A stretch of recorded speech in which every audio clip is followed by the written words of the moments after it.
Welcome to the Kind Leader Podcast, where empathy meets action in the world of leadership. Your host, Gino DeGregory, engages with innovators and seasoned professionals from diverse sectors, all demonstrating the power of leading with kindness. And now, your host, Gino DeGregory. Welcome to the Kind Leader Podcast. I'm your host, Gino DeGregory. Today we have another amazing guest with us. Debra Cox is currently the managing director at Apotheosis. I've known Debra for a little while now, and it's funny how we got connected with a mutual contact that was helping both of our companies. And we didn't even know. And when we started talking, he actually works out in the West Coast. He wanted to come out here for, I think it was a holiday party. And that's where we got connected. And then later, a year or so later, we got reconnected by chance. It was like a happy hour at one of those conferences. Yeah, it was. And I was like, wait, you're Debra. Same. So it was great to have. I'm really great to have you here. I'm thankful for you accepting being a guest. So with that, can you please share your background and share with the audience a little bit about your experiences and what shaped your leadership style? First of all, thank you so much for having me here. I really appreciate it and the time that we get to spend together. And I really admire your dedication to kind leadership and the things that you're doing. So thank you very much. Welcome. Just a little bit about me. I started my career, a while back. We'll just say a while back. And I started in accounting, and I spent about 20 years doing accounting. And I loved it, and I love being a part of it. And I think what happened with the advantage of that is it helped me to build a background for an infrastructure of a back office. And I turned a certain age, and I thought, what am I doing? I've lost my drive. I've lost my passion. And so I started really thinking about what am I passionate about? And it came down to the conclusion, obviously, I'm a foodie. I love food. And I really love entertaining people. And I love, serving people and nice. see them being happy and in a relaxed place. So I opened my own catering business. And we did okay. I had that for about 5 years, learned a ton, and it was a fun time, but I realized that, I didn't want to end my career being in the food service industry.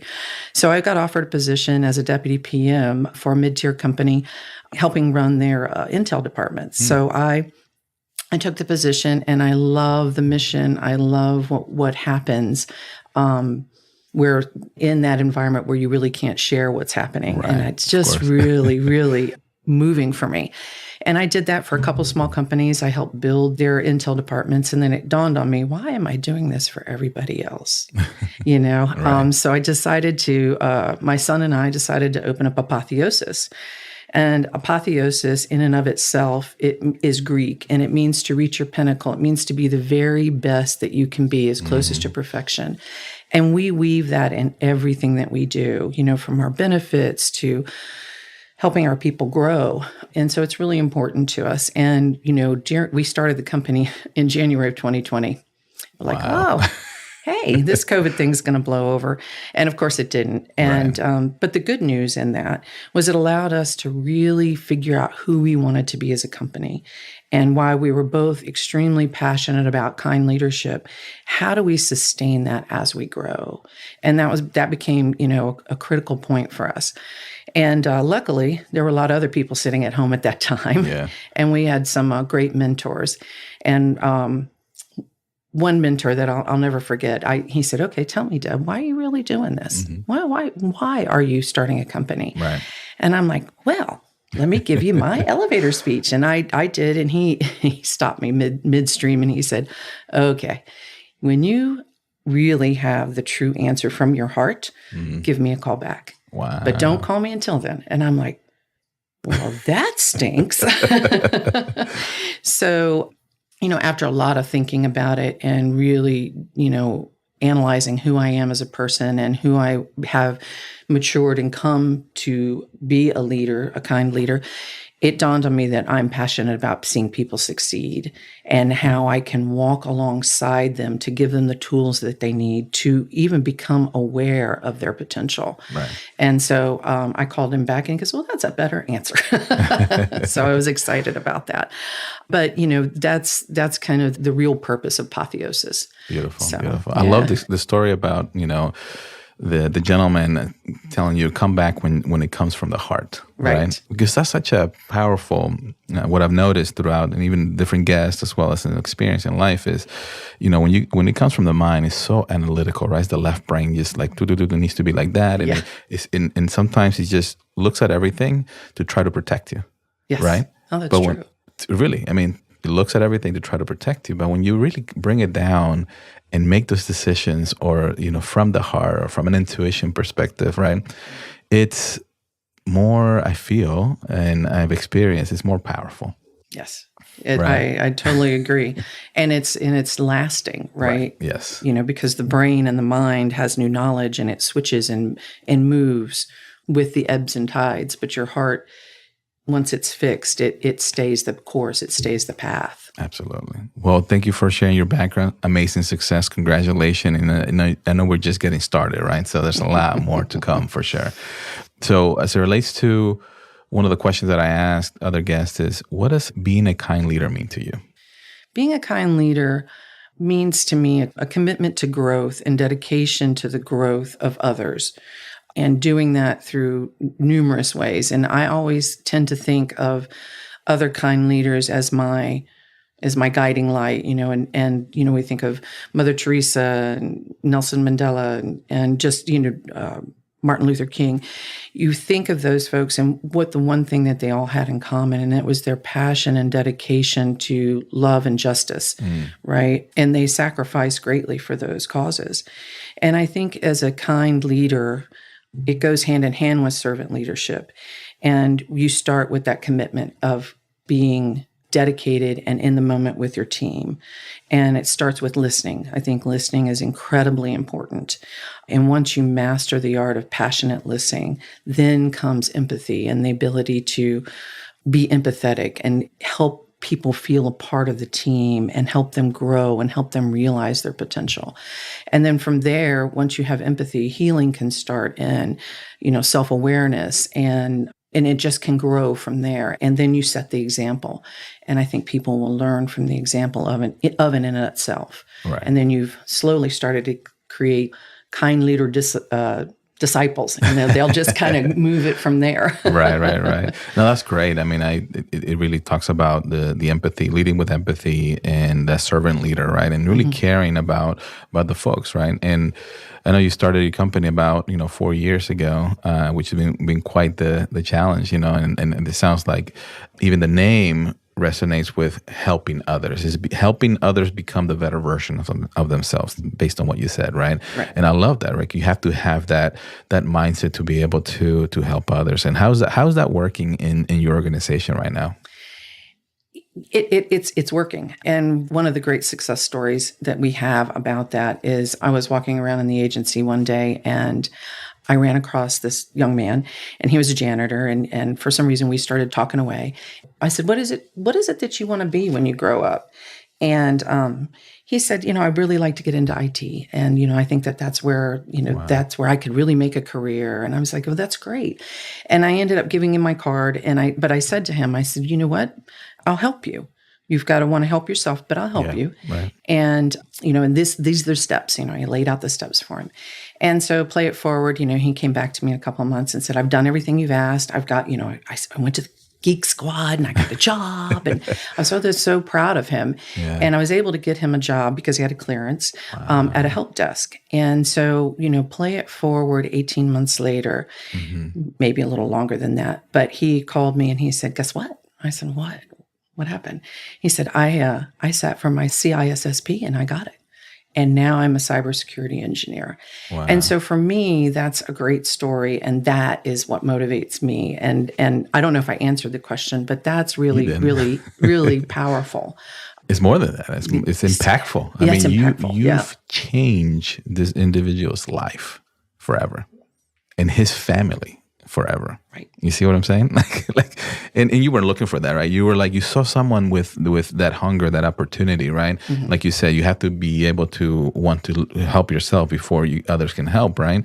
And that's a beautiful story. I mean, that's a perfect example of what we're talking about, because anybody and everybody out there has a chance to experience this world, as we talked about, right?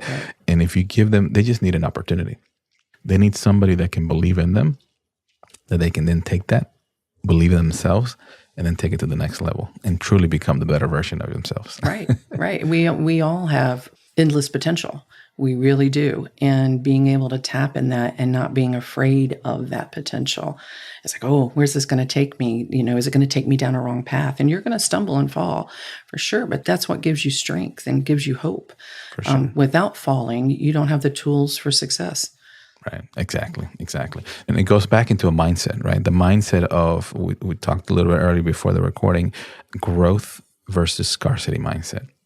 That's such a big, when people get an understanding of what that means, it's like, oh, that's a great perspective, right? And people don't see that on the day-to-day, right? So what does that mean? What do you think growth versus scarcity mindset mean to you? And then how is that being incorporated into your everyday life?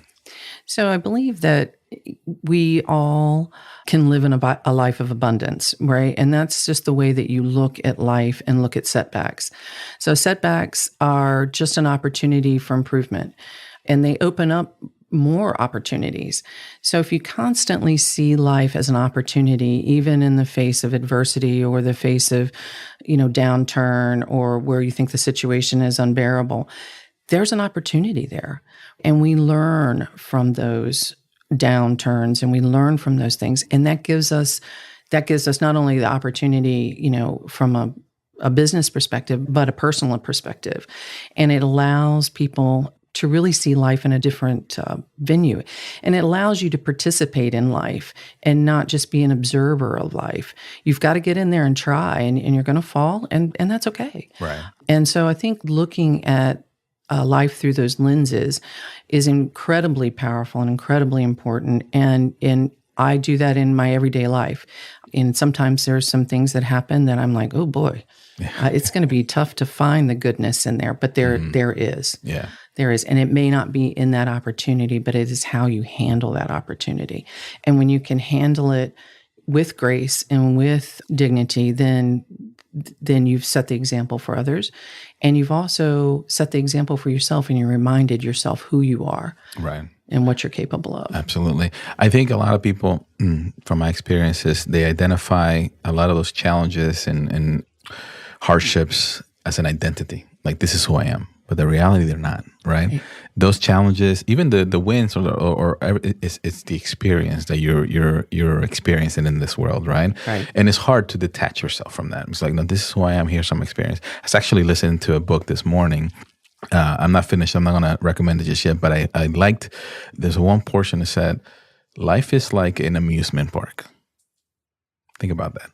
You go into an amusement park with people you want to go. You're not forced to an amusement. You are in there, right? Right. You have so many options. You can go on a big roller coaster or something small or whatever, right? You have so many options to experience life, to experience this amusement park. You choose the path you want to take, or if you just want to sit in the bench and look at people and observe, that is another option, right? Right. So it gave me a perspective when I heard that. I was like, oh, that's interesting, right? And it's the minute you realize that there's more right here. I came here to experience this world, and you start looking from an abundance perspective rather than scarce. At what I don't have is more like, what do I have, and what am I grateful for, and then what can I, give and contribute and help others to impact their lives and others around you. So. And I think you brought up a great point, being grateful. Mm-hmm. I think when you see life through a grateful, I'm grateful to be here. Mm-hmm. I'm grateful for the team that I have. I'm grateful for this podcast. When you look at life in a grateful manner, it changes the whole perspective. And it again, opens up more opportunity for living life greater. Absolutely. I was talking to my kid as it relates to being grateful. He just graduated earlier this week. Oh, congratulations. Thank you. And one of the things that when he was a freshman year in high school, there were just a lot of changes, a lot of things, and us as humans, we're always trying to decipher the future, right? So anxiety comes from trying to figure out the future and create all this different permutation of solutions as part of it, which drives people nuts. It's like, oh, I got to do this, and then it paralyzes people sometimes, right? Depression is when you're reliving the past again and again on some of the challenges. I'm not good enough. This happened because of X, Y, and Z, right? So here you are, your mind, right? You're thinking of the future, trying to decipher, you're anxious. You're thinking of the past, you're living the past, and you're depressed. But when the minute you are slow down, be grateful for what you have, you bring everything to the present, to the now, right? Like for example, this right now, what we're creating right now, right? Gratitude, being thankful for being here right now, and being grateful for what you have around you. That state, that energy that you're bringing right now, cuts through everything. Like, I'm not saying it solves everybody's problem, but for that moment, for that 30 seconds or minute or 5 minutes, however you want to, long it takes, it really brings you down to give you that perspective in life. Does that make sense? It does. It does. And I really think, it's very important to live in the moment.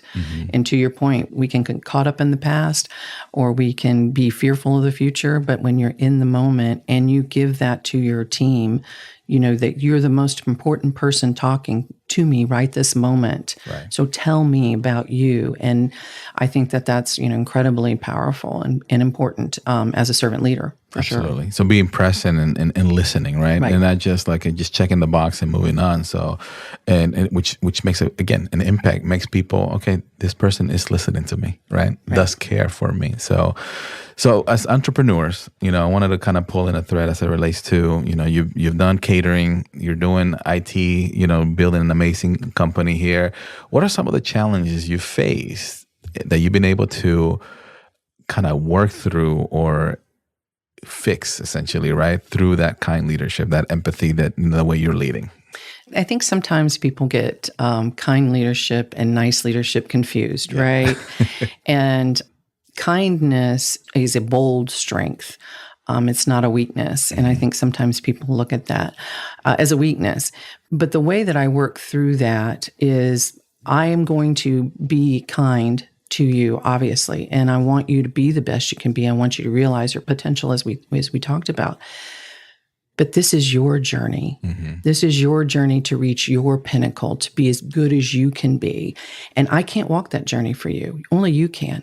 But I can walk alongside you, and I can provide you the tools, and I can provide you the encouragement and maybe the resources to help you reach your pinnacle. But at the end of the day, it's your journey. And when you stop your journey, I can't help you anymore. And I think when I keep that in mind, as things happen and people do different things and go different paths, I use that as my backbone. And it's okay to say, you're not on the path that you said you were. Did you change your path? Are you okay? And you always want to check in. Right. But at the end of the day, that is still that person's responsibility, right? And sometimes that takes a harsh conversation or a not popular conversation to have. But I think when you can get down to the bottom of it, you both have learned about each other. Of course. And then you both have a clear path. And sometimes, our paths have to separate. That doesn't mean that person doesn't have a wonderful skill set, but it may just not be something that we can accommodate right now. Maybe in the future, that's great. And I think most of the time when I've had to have those type of conversations, when we get to the table, we both know. Right. And we both want to make sure that person is okay. Right. And I'm going to help you regardless whether you're with Apotheosis or, down the line. So, and I think you're right. I mean, you started off with a lot of people misinterpret kindness with weakness or kind of being able to navigate and being run over in a way, right? But no, it's about, again, caring and leading with empathy. But most importantly, what you just said, I like, as it relates to, is their journey, right? At the end of the day, it's their journey. But within the framework of the organization, they still have their journey, but there's accountability. Yes. That needs to be incorporated, right? Because we still do have to, we're running a business, or we're supporting a mission, or we're, supporting our customers at the end of the day, right? There's accountability that's expected from our customers, from our partners, that needs to make sure that it's trickled down to our employees as well. Yeah, we care. We will provide all the support and everything that we want, but at the end it's your journey. But at the end of the day, is the accountability still needs to be there. Right. And I think that's incredibly important. And you're right. We have an accountability to our customers. And I think when you involve your team in the mission and in the end goals, they have ownership in that. And along with ownership comes responsibility and accountability, right?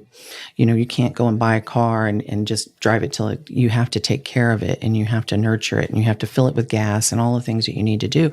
And there's accountability. And when you don't do those things, you don't have a car anymore. Exactly. So it's a real basic example, but I really think it speaks to the truth of accountability. Absolutely. It took me a while. I mean, I'm going to be a little vulnerable here. I've been doing this for 16 years, and in the last 6 years, I've been shaping the culture and driving it. And one of the things that for me was the accountability of people. I was like, oh, they'll figure it out, or they'll get it done. And then, that turned into, one more day or one more week, or, let's keep giving chances without the true accountability. Because at the end of the day, if they don't want to learn, or they don't want to choose the right journey for them that is impacting now our business or our customers' expectation or quality, right? It's like, how do you separate that, right? And it was hard being honest here, because I believe that I'm a nice person. I believe that I do care about people, right? And sometimes I give people the benefit of the doubt a little too much. I'm with you. and that has hurt a little bit in the past, but incorporating that accountability. Hey, I'm still going to be the nice person. I'm still going to be caring. But at the end of the day, there is a responsibility that we all have as individuals. Like you say, if we buy a new car, we can't just drive it crazy, right? You still need to be responsible for what you are committed to. Right. And I think as a servant leader, one of the things that my mentors pointed out to me, because I struggle with this, I'm like, okay, let me give you one more chance. Yeah. And he said, you have an accountability to your team. And when you allow that to continue, you're damaging the team, and you're damaging the mission, and you're damaging your relationship with the customer. And at that point, you have to step back and say, okay, this isn't the better good for the overall team. Right. I will help you through your challenges, but at the end of the day, I have a greater responsibility to the team and to myself, because I hold myself accountable for all of these things as well. So it was a very insightful tool that I use to internalize that, okay, you got to have this conversation, but that makes that conversation easier. Yeah, no, for sure. And I'll use that in every, not just business, but on the personal with friends, right? Because there's, even though we may not have customers on the home front, there's still responsibility of the individuals that they're my kids, for example, and then they have to be adults and responsible someday, right? And treat them the same way. And at the end of the day, to be honest, all kids want is love. Right. That's it. Right. I grew up in a Hispanic, household, and discipline was like, oh, you got to do this, and that, right? Not that I didn't get love, but it was mainly driven by, okay, here's what you need to do, right? And some of that at home, all my kids just want to make sure that they're loved and that they have somebody that supports them, right? That is there for them when everything happens, right? And I also feel like we can incorporate that in the business side, right? Absolutely, you can. Absolutely.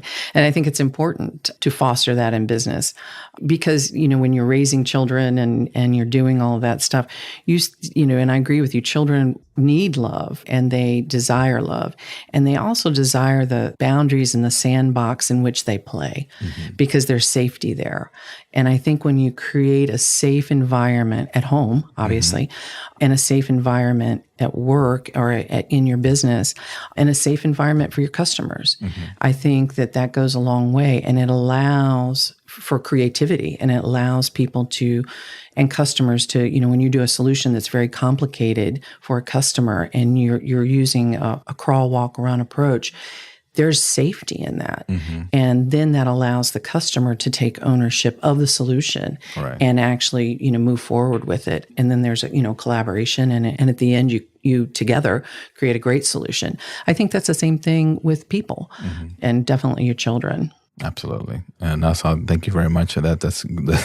I like the bringing it all together, because it's at the end of we're all humans, right? Right. No matter what we're doing. So it's all connected in a way, right? On the things that we want to do. So one of the things I want to also kind of talk is as it relates to how leadership has been changing this last decade or so, especially after COVID, right? It's only been 4 years, but it seems forever ago, but at the same time, it feels like it just happened yesterday. I don't know if that makes sense. It does. It does. It does, for sure. But talk about the leadership was before. I felt like it was everything about, bottom line and like numbers and projections. And I feel like the reason I started the podcast is to talk about kind leadership, servant leader, all those different things, right? Caring about our people, especially with technology and how quickly technology is moving. Being at the human level is going to continue to be very important. So what are your thoughts in the future of leadership as we continue to go into this route?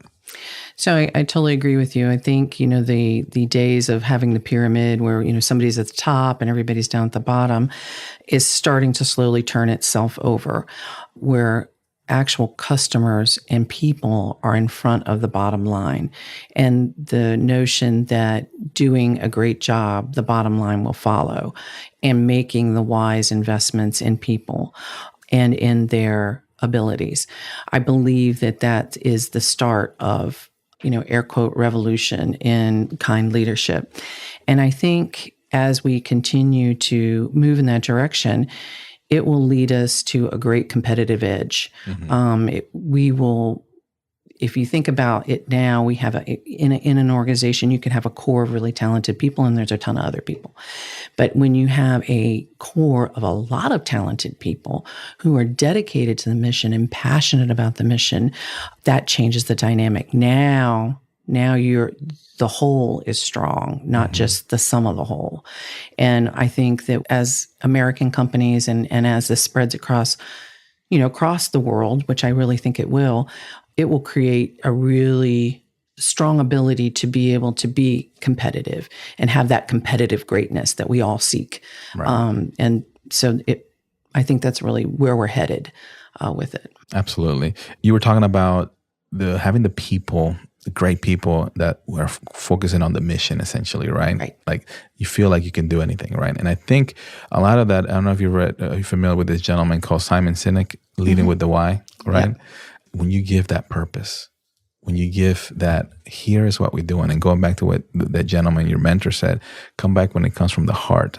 That is coming back with the why. When you come from the head, it's the what we're going to do it, how we're going to do it. But when you bring it down to the heart, is the why, right? Why are we doing this? Right. Right. And when you can explain that with details and get your people and your folks behind all of that, you feel, at least I feel, that you can accomplish anything. And you can. Right. And you can. And going back to the growth mindset, right? Mm-hmm. The potential is endless. Yes. The potential is endless. And people's potential is endless. Absolutely. And I think that's definitely the future. Right? The future leadership has to have a component, or it has component already, of servant leadership, kind leadership, and all of that is going to be focused, into your point, on customers and employees, or employees and customers. They're going to be the same, but the supporting role and the supporting cast are going to be in the back, really pushing things forward, helping and guiding and making sure everything is there. Right. And that brings up a quick point. When I look at employees, I really see them as my customer. Mm-hmm. It's my job to be sure that they have what they need. It's my job to be sure that they're satisfied in their roles. Mm-hmm. And if they're not, why? And how can we help you be satisfied and live a satisfying life? Right. Both professionally and personally. Absolutely. Absolutely. So with that, what does success as a leader mean to you? So success to me means obviously living a life of servant leadership. But I like to go back to Coach Wooten, his famous UCLA coach, and his pyramid of success. And it starts with kindness and all of the things that are important. And it ends up at the top of, as I've already said, the competitive greatness. Mm-hmm. And success to me, and I want to make sure I read this right, success is the peace of mind, which is the direct result of knowing you did the best you could and to become the best that you're capable of becoming. Mm. So success for me would be to never leave anything on the table, never leave any of my talents on the table, never leave any of my ability to give on the table. I think that would be, to me, I have lived a successful life. Nice. And that's where I constantly strive. What can we do better? How can we do it better?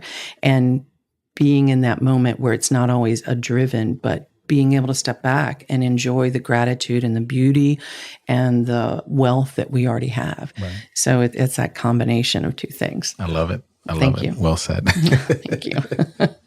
Fun question here at the end. If you could have coffee with anyone alive or from the past, who would it be and why? It would be Coach Wooten. Really? Okay. Yeah, absolutely. Awesome. He came from a very humble beginning, and he created one of the most powerful basketball teams in the world. And through all the storms and through all of the trials and tribulations, he remained calm. He looked at chaos as an opportunity. And my question for him would be, in his pyramid of success, he married Nell, which was his long life soulmate. And when she passed, how did he use that to get through that turmoil and still continue to give and be the coach that he is?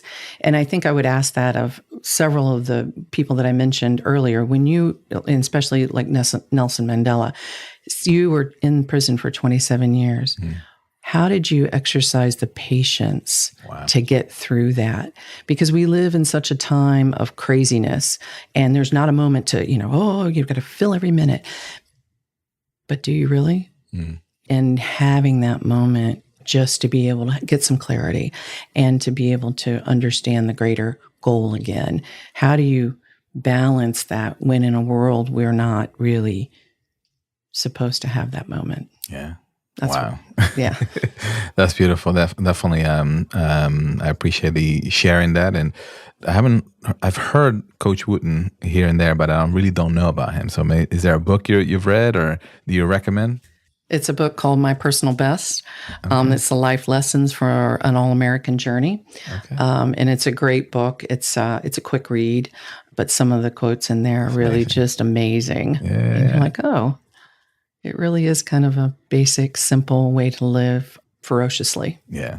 Yeah, you're right. I mean, with all the stuff going on, with data continue to be coming at us, right? You feel like there's no way for us to slow down or to stop or to take a breath, right? And that's why, when COVID happened, I think it almost forced us, right? It was not a great time for a lot of people, right? But it forced us to stop.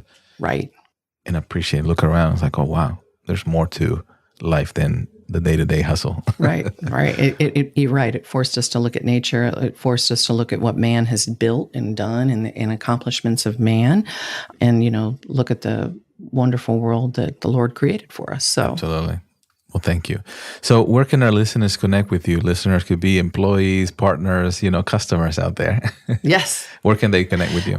So definitely on our website, apotheosis.io, and just reach out to me personally as well. And, my employees are aware of what we're doing today. So I'm very excited about that. Awesome. So I hope that answered the question. Yeah. I'm sure they can find you on LinkedIn as well, right? Oh, yes, LinkedIn. Yeah, for sure. LinkedIn. And I do monitor that a lot. So there you go. Perfect. Any final thoughts for our audience? No, just truly don't be afraid of life. Don't be afraid to jump out there and participate. Because you can always go back and sit on the bench. But sometimes you miss the opportunity to really fly and fly large. Obviously, everybody says great risk brings great rewards. And I believe that's true. I do. So awesome. Don't be afraid. So just jump. Just jump. Just jump and do it. Just jump. Well, thank you very much for joining us today. And I also want to thank our audience for listening. And please give us, some feedback. And if any other guests out there would like to be folks that would like to be guests, please reach out to me. So, but thank you very much again, Debra, for joining us. It's been a great session here, and I hope you had a good time. I did. Thank you so much for having me. I deeply appreciate it. Absolutely. So with that, be kind, bring value, rise together, everybody. Have a great day.